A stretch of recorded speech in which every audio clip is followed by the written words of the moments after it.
മാന്യപ്രേക്ഷകർക്ക് എൻ്റെ പ്രണാമം. വയലാറിൻ്റെ അടുത്തുള്ള ചേർത്തലയിലെ പ്രഭാഷണം കഴിഞ്ഞ്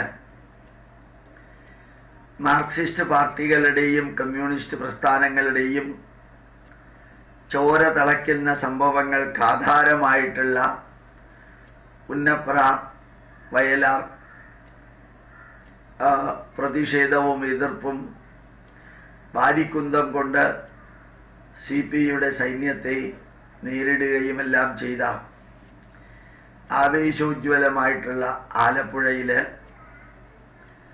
പുന്നപ്രയ്ക്കടുത്തുള്ള അമ്പലപ്പുഴയില് അവിടെയായിരുന്നു ഇന്നലെ ക്ലാസ്. കണ്ടമംഗലം ക്ഷേത്രത്തില് ക്ഷേത്ര ആരാധനയെക്കുറിച്ച് പ്രിന്റഡ് നോട്ട് 10,500 പേർക്ക് വിതരണം ചെയ്തിട്ടാണ് ക്ലാസ് എടുത്തത്. 10,000 പേരുണ്ടായിരുന്നു എങ്കിലും സദസ്സിൽ തന്നെ, പുറത്ത് വേറെയും 10,000 പേര്. ഇവിടെ ഭഗവത്ഗീത നിത്യജീവിതത്തില് എങ്ങനെ പകർത്താം എന്നുള്ളതിനെ കുറിച്ചിട്ടുള്ള ക്ലാസ് ആയിരുന്നു. ക്ലാസിന്റെ അവസാനത്തിൽ ഞാൻ പറയുകയുണ്ടായി, 1917, 18, 19 കാലയളവില് കേരളത്തില് അല്ലെങ്കിൽ ഭാരതത്തില് പ്രചരിക്കാൻ തുടങ്ങിയ ദാസ് ക്യാപിറ്റലും കമ്മ്യൂണിസ്റ്റ് മാനിഫെസ്റ്റോയും ഡയലക്ടിക്കൽ മെറ്റീരിയലിസവും വായിച്ചവര് ഇന്ന് കേരളത്തിലോ ബംഗാളിലോ ത്രിപുരയിലോ ഉണ്ടാവാൻ സാധ്യതയില്ല. ഇന്നത്തെ നേതാക്കന്മാർക്ക് ആർക്കും അത് വായിച്ചാലോട്ട് മനസ്സിലാവുകയില്ല. അങ്ങനെയുള്ള കമ്മ്യൂണിസ്റ്റ് പ്രസ്ഥാനത്തിന്റെ ആധാരശിലകളായി ഭാരതവുമായിട്ട് ഒരു ബന്ധവുമില്ലാത്ത ഈ മാർക്സും ഏംഗൽസും ലെനിനുമൊക്കെ എഴുതിയ പുസ്തകവും നയിച്ച സമരവും ഭാരതവുമായിട്ട് ഒരു ബന്ധവുമില്ല. എങ്കിലും അവരുടെ ഗ്രന്ഥങ്ങൾ ഭാരതത്തിൽ പ്രചരിക്കാൻ തുടങ്ങിയിട്ട് 100 വർഷമായി. ആ 100 വർഷം മാത്രം പ്രായമുള്ള ആ ഗ്രന്ഥം ഇന്ന് വായിച്ചവരാരും കേരളത്തിലെ നേതൃസ്ഥാനത്തില്ല, കേരളത്തിന് പുറത്തുമില്ല. പക്ഷെ കലിയുഗം തുടങ്ങുന്നതിന് 38 വർഷങ്ങൾക്ക് മുമ്പ്, അങ്ങനെ പറയാൻ കാരണം മഹാഭാരത യുദ്ധം കഴിഞ്ഞ് 38 വർഷം പാണ്ഡവര് ഹസ്തിനപുരം ഭരിച്ചു. എന്നിട്ട് അഭിമന്യുപുത്രനായ പരീക്ഷത്തിന് രാജ്യഭാരം ഏൽപ്പിച്ച് കലിയുഗം ആരംഭിച്ചപ്പോൾ അവര് ബദ്രിനാഥിനപ്പുറത്ത് 6 കിലോമീറ്റർ അപ്പുറത്തുള്ള മഹാപ്രാസ്ഥാനികത്തിന് പോയി സ്വർഗാരോഹണം ചെയ്തു എന്നെല്ലാം കഥയിലൂടെയോ അല്ലാതെയോ വിവരിക്കുന്നുണ്ട്. ഇപ്പൊ കലിയുഗം തുടങ്ങുന്നതിന് 38 വർഷം മുമ്പ്, BC 3102 + 38 BC 3140.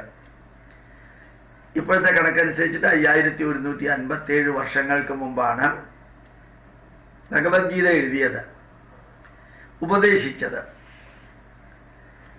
ആ ഭഗവത്ഗീത ഇന്നും വർക്കിംഗ് ഡേ, വ്യാഴാഴ്ച, ഇന്നലത്തെ ദിവസം കേൾക്കാൻ 1000-ലധികം വ്യക്തികൾ ഉച്ചയ്ക്ക് 3:30 മണിക്ക് അമ്പലപ്പുഴ അമ്പലത്തിൽ നിറഞ്ഞു നിന്നിരുന്നു. അമ്പലത്തിൽ നിറച്ച് വിട്ട കസേര മുഴുവനും ഓവർഫ്ലോ ചെയ്തുകൊണ്ടായി ആൾക്കാർ ആയിരക്കണക്കിന് നിൽക്കുന്നുണ്ടായിരുന്നു.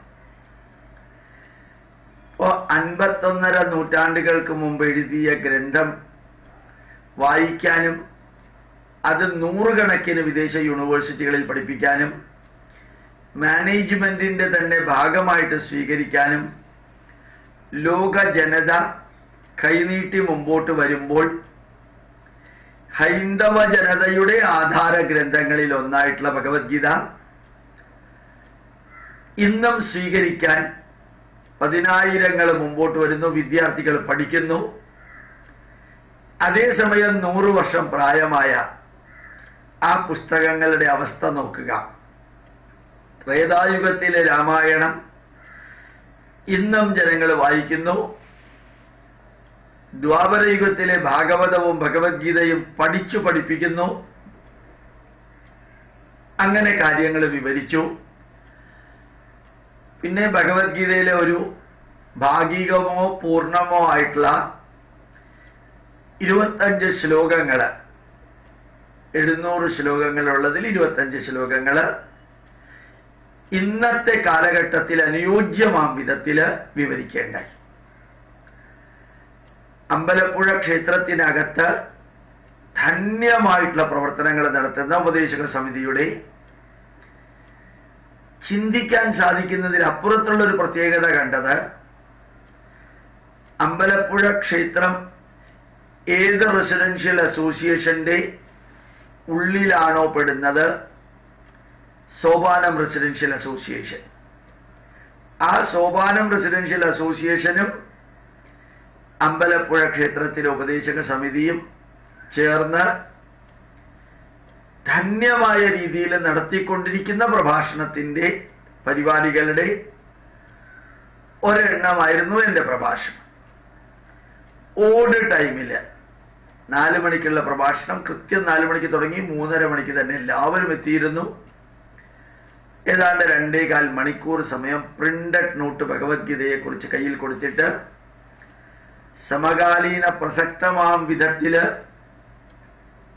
ഇന്ന് നടക്കുന്ന രാഷ്ട്രീയമായിട്ടുള്ള ധാർമ്മികതയും സിനിമയിൽ നമുക്ക് പഠിക്കാനായിട്ട് തരുന്നതായ സന്ദേശങ്ങളും ജീവിതത്തെ എങ്ങനെ അസതോമ സദ്ഗമയ തമസോമ ജ്യോതിർഗമയ മൃത്യോർമ അമൃതം ഗമയ എന്ന ഏറ്റവും പ്രാചീനമായിട്ടുള്ള ഭാരതീയ പ്രാർത്ഥനകളെ അന്വർത്ഥമാക്കുന്ന വിധത്തില് ഹൈന്ദവ സമൂഹത്തിൽ വരുന്ന മാറ്റങ്ങളും മറ്റുള്ളവരും ഹൈന്ദവ സമൂഹത്തെ സ്വീകരിച്ചു കൊണ്ടിരിക്കുന്ന രീതിയും നമ്മുടെ ചിന്തകൾ എല്ലായിടത്തും വ്യാപിക്കുന്നതും, നമ്മുടെ മന്ത്രിമാര് ഒരു ക്ഷേത്രം നശിച്ചാൽ അത്രയും അന്ധവിശ്വാസം ഇല്ലാതെയാകും എന്ന് പറഞ്ഞ് പ്രവർത്തിച്ചവരും ക്ഷേത്ര ഭാരവാഹികളായി നിലനിന്ന പാർട്ടി പ്രവർത്തകരെ പാർട്ടിയിൽ നിന്ന് പുറത്താക്കിയവരുമായിട്ടുള്ള ആ വ്യക്തികളില് ഓരോരുത്തരും, KT ജലീലാണെങ്കിലും കടകംപള്ളി സുരേന്ദ്രനാണെങ്കിലും G സുധാകരനാണെങ്കിലും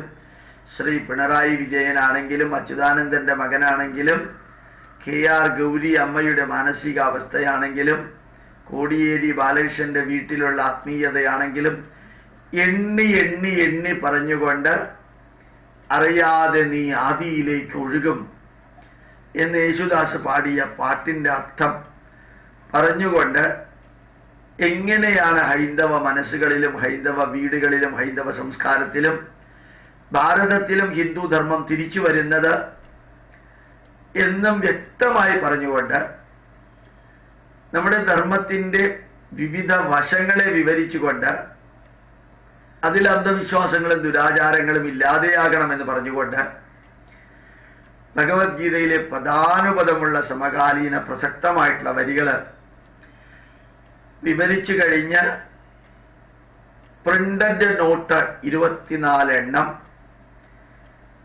24 വിഷയങ്ങളുമായിട്ട് നമ്മുടെ പൈതൃകവുമായി ബന്ധപ്പെട്ട് ജനങ്ങളിൽ എത്തിച്ച് പുസ്തകങ്ങളും CD-കളും പെൻഡ്രൈവുകളും എത്തിച്ച് തിരിച്ചു വരുമ്പോൾ തോന്നിയ ആത്മസംതൃപ്തി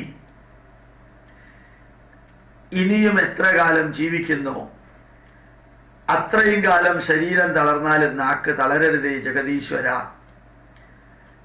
എന്ന് പറഞ്ഞ് ഹിന്ദുവായതിൽ അഭിമാനിക്കണമെന്ന് പറഞ്ഞ് ഇനി ഒരു 100 ജന്മമുണ്ടെങ്കിൽ ഭഗവാൻ കൃഷ്ണന്റെ ഭഗവത്ഗീത പഠിപ്പിക്കാനും പൈതൃകം പഠിപ്പിക്കാനും ഒരു ജനറേറ്റർ ആവാൻ സാധിച്ചില്ലെങ്കിലും ഒരു സബ്സ്റ്റേഷൻ ആവാൻ സാധിച്ചില്ലെങ്കിലും ഒരു ട്രാൻസ്ഫോമർ ആവാൻ സാധിച്ചില്ലെങ്കിലും ഒരു സ്ട്രീറ്റ് ബൾബ് എങ്കിലും ആകണം.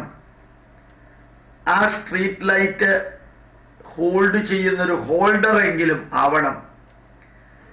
അല്ലെങ്കിൽ ആ സ്ട്രീറ്റ് ലൈറ്റിലെ ബൾബിനെ ഉയർത്തിപ്പെടുത്തുന്ന ഒരു ഇലക്ട്രിക് പോസ്റ്റ് എങ്കിലും ആകണം. കഴിഞ്ഞ തലമുറ നമുക്ക് തന്നത് അടുത്ത തലമുറയ്ക്ക് കൊടുക്കാനായിട്ട് നമ്മളിൽ ഓരോരുത്തരും പ്രവർത്തിക്കണം. ഞാൻ ഹിന്ദുവാണെന്ന് ഉറക്കെ പറയണം.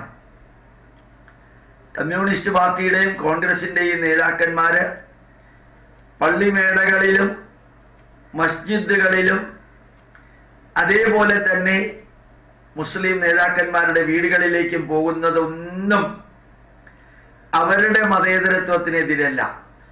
ഹൈന്ദവ ജനതയെ അവഹേളിക്കലും അപകീർത്തിപ്പെടുത്തലും ഹിന്ദുവാണെന്ന് പറഞ്ഞാൽ അത് മതമൗലികവാദമാണെന്നും പ്രഖ്യാപിക്കുന്ന വിധത്തിലുള്ള പ്രവർത്തനങ്ങളും ഓരോരുത്തരും അറിയണമെന്ന് ചേർത്തല കണ്ടമംഗലം ക്ഷേത്രത്തിലും പറഞ്ഞു. അത് തന്നെ ശ്രീകൃഷ്ണസ്വാമി ക്ഷേത്രത്തിൽ അമ്പലപ്പുഴയിലും പറഞ്ഞു. 100% ജനതയും അത് ഉൾക്കൊണ്ടു എന്ന് മാത്രമല്ല, പലരും വന്ന് പറയുന്നുണ്ടായിരുന്നു, സാറേ ഇന്നിവിടെ പങ്കെടുത്തവരിൽ അസാധാരണമാം വിധത്തിൽ വ്യത്യസ്ത പാർട്ടിയിലുള്ളവരുണ്ട്, അവർക്കെല്ലാം കണ്ണു തുറക്കാൻ അവസരം തരുന്ന, മനസ്സ് തുറക്കാൻ അവസരം തരുന്ന ഈ ക്ലാസ് ഞങ്ങളെ എല്ലാവരെയും പുനർവിചിന്തനത്തിന് വിധേയമാക്കുന്നു. നന്ദിയുണ്ട്, ഇനിയും സാറ് വരണം. ഞങ്ങളിൽ ഇവിടെ പങ്കെടുത്തതിൽ ഭൂരിഭാഗം വ്യക്തികളും വേദം പഠിക്കാൻ തയ്യാറാണ്. ഞാൻ ഈ പ്രഭാഷണത്തിന് ഇടയ്ക്ക് പറയുകയും ചെയ്തിരുന്നു, വേദം പഠിക്കാൻ നിങ്ങൾ തയ്യാറാണെങ്കിൽ ഞാൻ വന്ന് പഠിപ്പിക്കാം. 2.5 മണിക്കൂർ മതി വേദം വായിക്കാൻ പഠിക്കാൻ. അത് നിങ്ങൾ പഠിക്കണം. 2 സ്ഥലത്തും പറഞ്ഞിരുന്നു. 2 സ്ഥലത്തും അവർ പറഞ്ഞു ഞങ്ങൾ കുറേ പേര് വരാം. ഇത് സവർണർക്ക് മാത്രമേ ഉള്ളൂ, വരേണ്യവർഗത്തിൻ്റെതാണ്, ബ്രാഹ്മണ മേധാവിത്വം പുനഃപ്രതിഷ്ഠിക്കാനുള്ളതാണ് വേദങ്ങൾ എന്നെല്ലാം പറഞ്ഞ് നമ്മളെ തമ്മിൽ അടിപ്പിക്കാൻ ശ്രമിച്ചവര് ഇപ്പൊ എവിടെ നിൽക്കുന്നു എന്ന് നോക്കാം. ഹൈന്ദവ ജനത എവിടെ നിൽക്കുന്നു എന്ന് നോക്കാം. വളരണം, ഉയരണം. ഇങ്ങനെ ഒരു ഉജ്ജ്വലമായിട്ടുള്ള ആവേശകരമായിട്ടുള്ള ക്ലാസ് എടുത്തിട്ട് പുറത്തേക്ക് വന്നപ്പോ തോന്നിയ സംതൃപ്തി വിവരണാതീതമാണ്. അത് നിങ്ങളോട് ഇതേപോലെ പറയുമ്പോൾ കിട്ടുന്ന സംതൃപ്തി അതിനേക്കാൾ കൂടുതലാണ്. പ്രണാമം, നമസ്കാരം.